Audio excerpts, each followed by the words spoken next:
ಕೇಳುಗರೆಲ್ಲರಿಗೂ ನಮಸ್ಕಾರಗಳು. ಅಷ್ಟಲಕ್ಷ್ಮಿ ಜ್ಯೋತಿಷಾಲಯದ ವತಿಯಿಂದ ಪಾಂಡುರಂಗಾದ ನಾನು ಇಂದು ಕೇಳುಗರೆಲ್ಲರಿಗೂ ಜನನ ಲಗ್ನ ಫಲಗಳನ್ನು ವಿವರಿಸುತ್ತೇನೆ. ಮೇಷಲಗ್ನದಲ್ಲಿ ಜನಿಸಿರುವವರಿಗೆ ಬುಧ ಮತ್ತು ಶನಿ ನಿಜವಾದ ಮಾರಕರಾಗಿರುತ್ತಾರೆ. ಶುಕ್ರರು ನಿಜ ಮಾರಕರಾಗಿರುವುದಿಲ್ಲ. ರವಿ ಮತ್ತು ಗುರುಗಳು ನಿಮಗೆ ಯೋಗಕಾರಕರಾಗಿರುತ್ತಾರೆ. ಮೇಷಲಗ್ನದಲ್ಲಿ ಜನಿಸುವವರು ಸಾಮಾನ್ಯವಾಗಿ ನಿರ್ದಯರು, ಮುಂಗೋಪಿಗಳು ಆಗಿರುತ್ತಾರೆ. ತುಂಬ ಸಾಮರ್ಥ್ಯ ಹಾಗೂ ಆತ್ಮವಿಶ್ವಾಸ ಉಳ್ಳವರಾಗಿರುತ್ತಾರೆ. ತಮ್ಮ ಹಾಗೂ ತಮ್ಮ ಸಾಮರ್ಥ್ಯದ ಬಗ್ಗೆ ತುಂಬ ವಿಶ್ವಾಸದಿಂದ ಇರುತ್ತಾರೆ. ಹಾಗೆಯೇ ದೇವರ ದಯೆಯಿಂದ ಆ ಸಾಮರ್ಥ್ಯಕ್ಕೆ ತಕ್ಕ ಬಲವಿರುತ್ತದೆ ಮತ್ತು ಛಲವಿರುತ್ತದೆ. ಅವರ ನೇರ ನಡೆನುಡಿಯಿಂದಾಗಿ ಮಿತ್ರವೃಂದವು ತುಂಬ ಮಿತವಾಗಿರ್ತದೆ, ಅಂದರೆ ತುಂಬ ಕಡಿಮೆ ಆಗಿರ್ತದೆ ಅಂಥೇಳಿ. ಸೀಮಿತ ಮಿತ್ರರು ಕೂಡ ಮನೋಭಾವನೆಗಳಿಗೆ ಹೊಂದಿಕೊಂಡಿರುವವರಾಗಿದ್ದಾರೆ. ಅಂದರೆ ಇವರ ಯಾರು ನಿಕಟವರ್ತಿಗಳು ಯಾರಿರ್ತಾರೆ, ಇವರ ಬುದ್ಧಿಗೆ ಹೊಂದಿಕೊಂಡಿರುವಂಥವರು ಇವರ ಮಿತ್ರರಾಗಿರುತ್ತಾರೆ. ಮೇಷಲಗ್ನದಲ್ಲಿ ಜನಿಸಿದವರು ಸ್ವಂತ ಸಾಮರ್ಥ್ಯ ಹಾಗೂ ಅವಿರತ ಶ್ರಮದಿಂದ ಜಯ ಗಳಿಸಿರುತ್ತಾರೆ ಮತ್ತು ಖ್ಯಾತಿಯನ್ನು ಗಳಿಸುವವರಾಗಿರ್ತಾರೆ. ಬಂಧುಗಳನ್ನು ಇಷ್ಟಪಡದವರು, ಅಂದರೆ ಇವರು ಯಾರು ನೆಂಟರನ್ನು ಇಷ್ಟಪಡೋದಿಲ್ಲ. ಸಂಬಂಧಿಕರು ಅಂದರೆ ನೆಂಟರು ಅಂದರೆ ಸಂಬಂಧಿಕರನ್ನು ಇಷ್ಟಪಡೋದಿಲ್ಲ. ಪ್ರಯಾಣದಲ್ಲಿ ಆಸಕ್ತಿ ಇರುವವರಾಗಿರ್ತಾರೆ ಮತ್ತು ಆಗಾಗ ಪ್ರಯಾಣಗಳನ್ನು ಮೇಲಿನ ಮೇಲೆ ಮಾಡ್ತಾ ಇರ್ತಾರೆ. ಸಮ ಅಥವಾ ಕೃಶ ಶರೀರ ಹೊಂದಿರುವವರಾಗಿರ್ತಾರೆ. ಇವರಿಗೆ ಕೆಂಗಣ್ಣುಗಳಿರುವ ಸಂಭವ ಇರ್ತದೆ, ಅಂದರೆ ಕೆಂಪು ಕಣ್ಣು ಇರುವ ಸಂಭವ ಇರ್ತದೆ. ಕಠಿಣ ಮತ್ತು ಖಡಕ್ ನಡೆನುಡಿಗಳೇ ಇರುವವರು ಆಗಿರುತ್ತಾರೆ.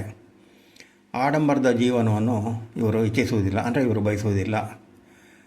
ತನ್ನವರೆಲ್ಲರನ್ನೂ ತಮ್ಮ ಅಧೀನದಲ್ಲಿ ಇಟ್ಟುಕೊಳ್ಳಿರುವಾಗಿರ್ತಾರೆ ಮತ್ತು ಅದರಂತೆ ನಡ್ಕೊಳ್ಳುವವರನ್ನು ಮಾತ್ರ ಹತ್ತಿರ ಇಟ್ಟುಕೊಂಡಿರ್ತಾರೆ, ಇಲ್ಲದವರನ್ನು ಅವರು ಸ್ವಲ್ಪ ದೂರ ಇಟ್ಟಿರ್ತಾರೆ. ಹಾಗೂ ಇವರು ಎಲ್ಲರ ಮೇಲೂ ಅಧಿಕಾರ ಚಲಾಯಿಸುವವರಾಗಿರುತ್ತಾರೆ. ಈ ಮೇಷಲಗ್ನದಲ್ಲಿ ಜನಿಸಿರುವವರಿಗೆ ಅಧಿಕಾರ ತಾನಾಗೆ ಹುಡುಕಿಕೊಂಡು ಬರುತ್ತದೆ. ಅಂದರೆ ಇವರು ಅಲಿಯಬೇಕಾದ ಪರಿಸ್ಥಿತಿ ಇರುವುದಿಲ್ಲ, ಹೆಚ್ಚಿನ ಅಂಶ ತಾನಾಗಿ ಅದು ಒದಗಿ ಬರ್ತದೆ. ಇವರ ಶತ್ರುಗಳು ಇವರಿಗೆ ಕೈಗೂಡದಂಥ ಕೆಲ ಜವಾಬ್ದಾರಿಗಳನ್ನು ಅವರಿಗೆ ವಹಿಸಿಕೊಡ್ತಾರೆ. ಅಂದರೆ ಅದು ಯಾಕೆಂತಂದರೆ ಇವರನ್ನು ಸೋಲಿಸಬೇಕು ಯಾರೆಲ್ಲಾದರೂ. ಇವರು ತುಂಬ ಚೂಟಿಯಾಗಿದ್ದಾರೆ ಮತ್ತು ಎಲ್ಲ ಕೆಲಸಗಳನ್ನು ಕೂಡಲೇ ಕಲಿತಾರೆ. ಹಾಗೆ ಅಂಥೇಳಿ ಇವರಿಗೆ ಕೈಗೂಡೋದಂಥ, ಅಂದರೆ ಅವರಿಗೆ ಕೈಗೂಡೋದಂಥ ಕೆಲಸಗಳನ್ನು ಇವ್ರಿಗೆ ವಹಿಸಿಕೊಟ್ಟು ಅದನ್ನು ಗಮನಿಸ್ತಾ ಇರ್ತಾರೆ. ಈ ಮೇಷಲಗ್ನದಲ್ಲಿ ಹುಟ್ಟಿರುವವರನ್ನು ಸೋಲಿಸುವ ಸಲುವಾಗಿ ನಾಟಕೀಯವಾಗಿ ಇಂಥ ಜವಾಬ್ದಾರಿಗಳನ್ನು ವಹಿಸಿಕೊಡ್ತಾರೆ. ಮತ್ತು ಇದರಲ್ಲಿ ಜಾತಕರು ಧೃತಿಗೆಡದೆ ಛಲದಿಂದ ನಿಭಾಯಿಸಿ ಗೆಲ್ಲುವ ಸಂಭವಗಳು ಹೆಚ್ಚಾಗಿರ್ತದೆ.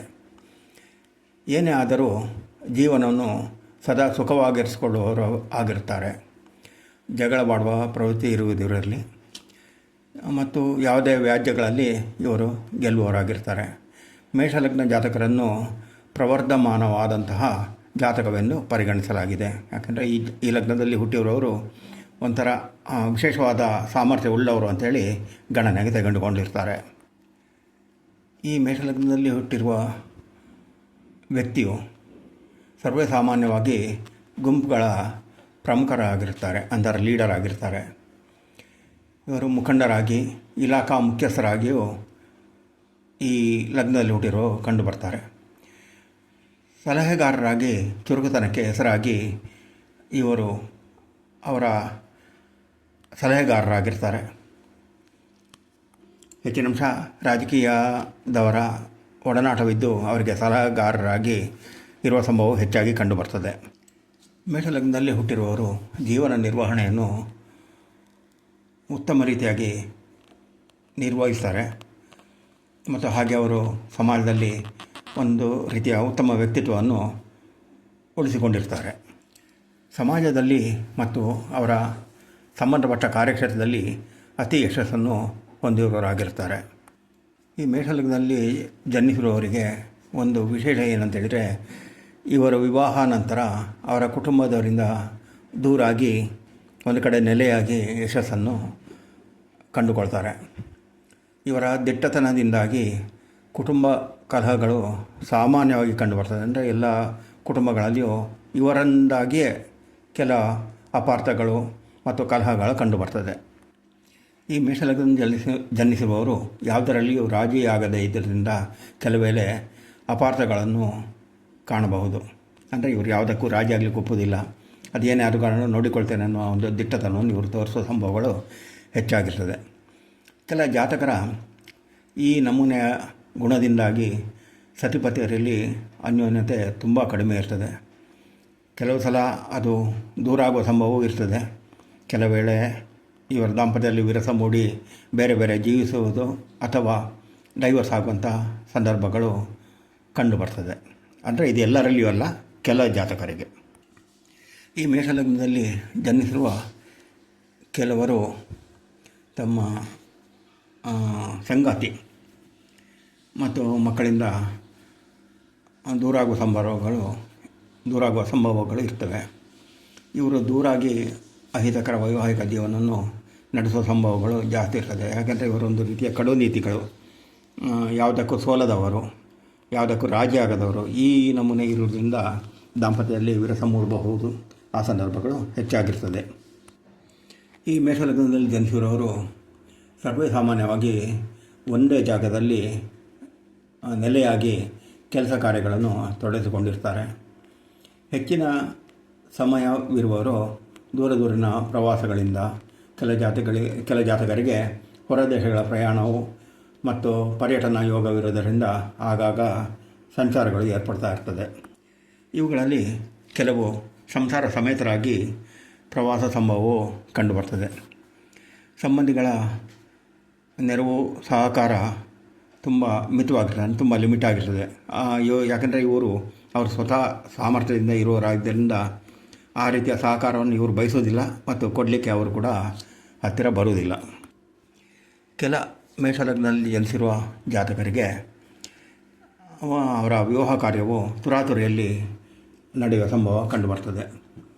ಅಥವಾ ತೀರಾ ಯೌವನದಲ್ಲಿರುವಾಗ, ಅಂದರೆ ತೀರಾ ಹುಡುಗರಾಗಿರುವಾಗ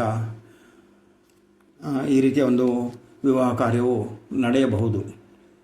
ಅಂದರೆ ಎಲ್ಲರಲ್ಲಿ ಅಲ್ಲ, ಕೆಲವರಲ್ಲಿ.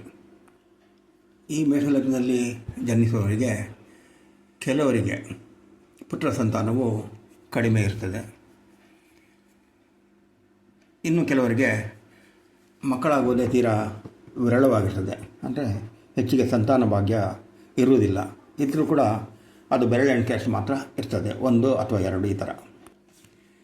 ಈ ಮೇಷಲಗ್ನದಲ್ಲಿ ಜನಿಸಿದ ಕೆಲವರು ಹಲವಾರು ಕಾರಣಗಳಿಂದ ಹುಟ್ಟಿದ ಊರನ್ನು ಬಿಡಬೇಕಾಗುವ ಸಂದರ್ಭ ಹೆಚ್ಚಾಗಿರ್ತದೆ. ಮತ್ತು ಕೆಲವರು ಕೆಲಸ ಕಾರ್ಯಗಳ ನಿಮಿತ್ತವಾಗಿ ಬೇರೆ ಬೇರೆ ಊರುಗಳಲ್ಲಿ ಅಥವಾ ವಿದೇಶಗಳಲ್ಲಿ ನೆಲೆಸುವಂತಹ ಸಂದರ್ಭಗಳು ಹೆಚ್ಚಾಗಿರ್ತದೆ. ಏನೇ ಆದರೂ ಕೂಡ ಇವರಲ್ಲಿ ಒಂದು ರೀತಿಯ ಕಟು ನೀತಿ ಇರ್ತದೆ. ಯಾವುದಕ್ಕೂ ಸೋಲಬಾರದು, ಹಿಡಿದ ಕೆಲಸವನ್ನು ನಿಭಾಯಿಸುವುದು, ಎಲ್ಲರಿಂದಲೂ ಪ್ರಶಂಸೆ ಗಳಿಸುವುದು ಇವರ ಮುಖ್ಯ ಉದ್ದೇಶವಾಗಿರ್ತದೆ. ಇವಿಷ್ಟು ಮೇಷಲಗ್ನದಲ್ಲಿ ಜನಿಸಿರುವ ಜಾತಕರಿಗೆ ಆಗಿರ್ತದೆ.